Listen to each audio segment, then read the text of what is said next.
प्रिय बंधुओं, भाद्रपद मास शुक्ल पक्ष की पद्या एकादशी का महात्म सुनिए।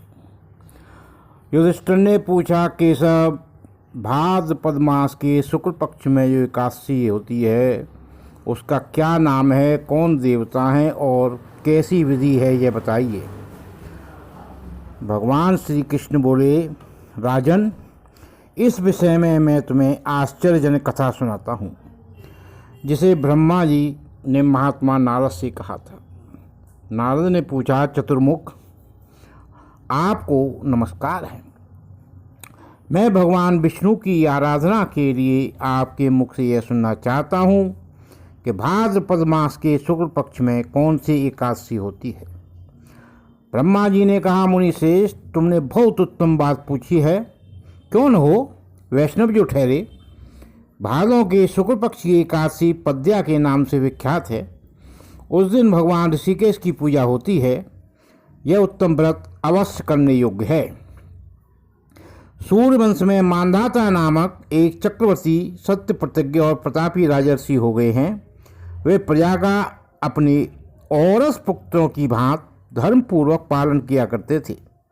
उनके राज्य में अकाल नहीं पड़ता था, मानसिक चिंताएं नहीं सताती थीं और व्याधियों का प्रकोप भी नहीं होता था। उनकी प्रजा निर्भय तथा धन धान्य से समृद्ध थी। महाराज के कोष में केवल न्यायोपार्जित धन ही संग्रह था। उनके राज्य में समस्त वर्णों और आश्रमों के लोग अपने अपने धर्म में लगे रहते थे। मानधाता के राज्य की भूमि कामधेनु के समान फल देने वाली थी। उनके राज्य करते समय प्रजा को बहुत सुख प्राप्त होता था। एक समय किसी कर्म का फल भोग प्राप्त होने पर राजा के राज्य में 3 वर्षों तक वर्षा नहीं हुई। इससे उनकी प्रजा भूख से पीड़ित और कष्ट करने होने लगी। तब संपूर्ण प्रजा ने महाराज के पास आकर इस प्रकार कहा। प्रजा बोली, नरश्रेष्ठ, आपको प्रजा की बात सुननी चाहिए। पुराणों में मनीषी पुरुषों ने जल को नारा कहा है।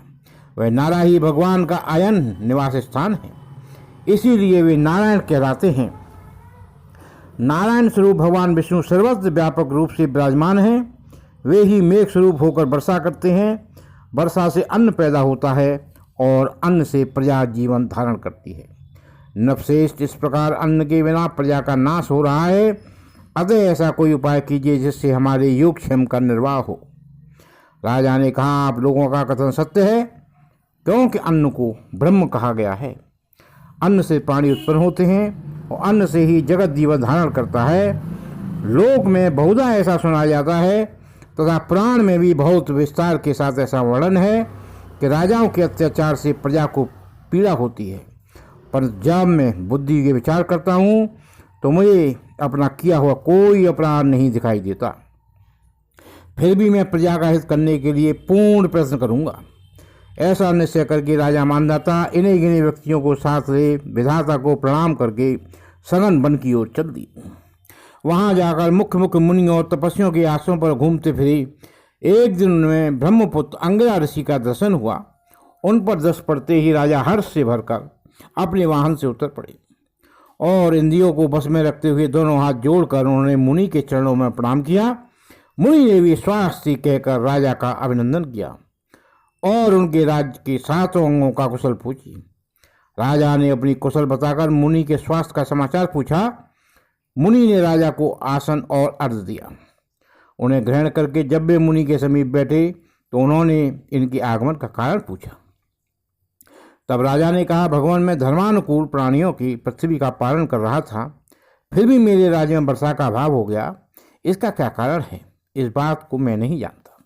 ऋषि बोले, राजन, यह सब युगों से उत्तम सतयुग है।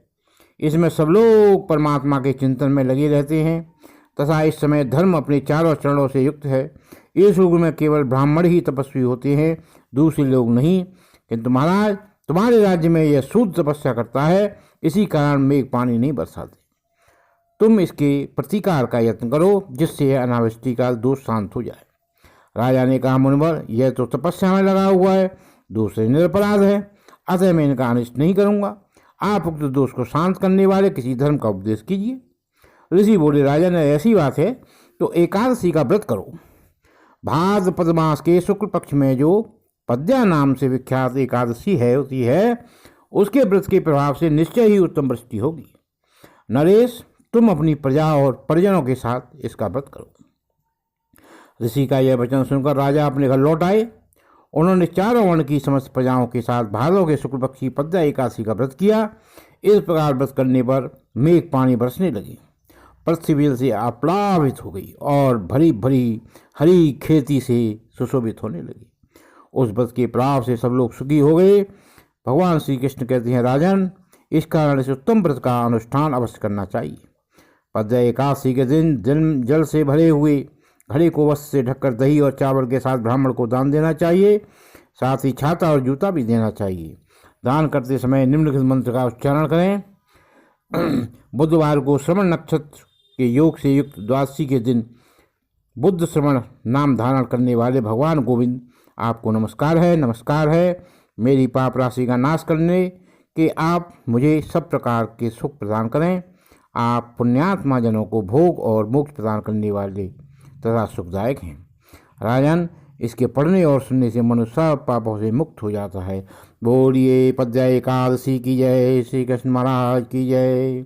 बोलिए श्री गुरुदेव भगवान की जय। श्री कृष्ण गोविंद हरे मुरारे, हे नाथ नारायण वासुदेवाय। श्री कृष्ण गोविंद हरे मुरारे, हे नाथ नारायण वासुदेवाय। श्री कृष्ण गोविंद हरे मुरारे, हे नाथ नारायण वासुदेवाय। हरि शरणम हरि शरणम हरि शरणम।